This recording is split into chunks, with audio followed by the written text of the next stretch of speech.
The Rolling Stones are hitting the road again. The Rolling Stones are still doing it again. If you live in a classic rock market, you are going to hear a lot of Rolling Stone songs on the radio this summer. Even more so than usual. And on top of all of that, banter, promos, and ticket giveaways will focus solely on the Rolling Stones. Now, excuse me if I'm not excited, but this same scenario has played out for the last 3 decades.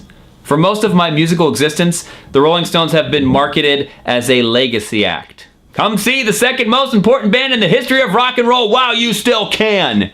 Now, maybe it's different this time around since the Rolling Stones are in their 70s. But didn't we feel this way when the Rolling Stones were in their 60s? Didn't we feel this way when the Rolling Stones were in their 50s?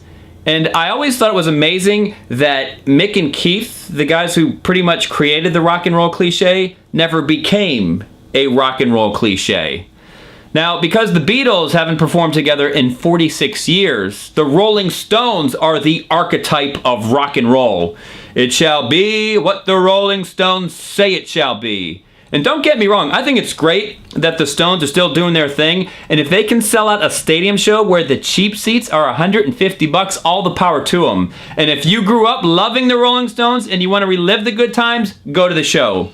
But it feels icky when people go to the shows for all the wrong reasons. For example, if you go to a concert with the same mindset that you would have when visiting a museum, maybe you shouldn't go.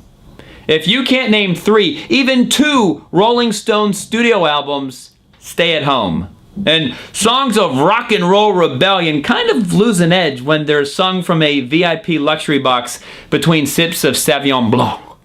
Now, you believers of rock and roll music may not even realize that rock and roll is dying a slow death. While the Stones are selling out stadium shows, there are some really good young rock and roll bands having trouble just getting gigs.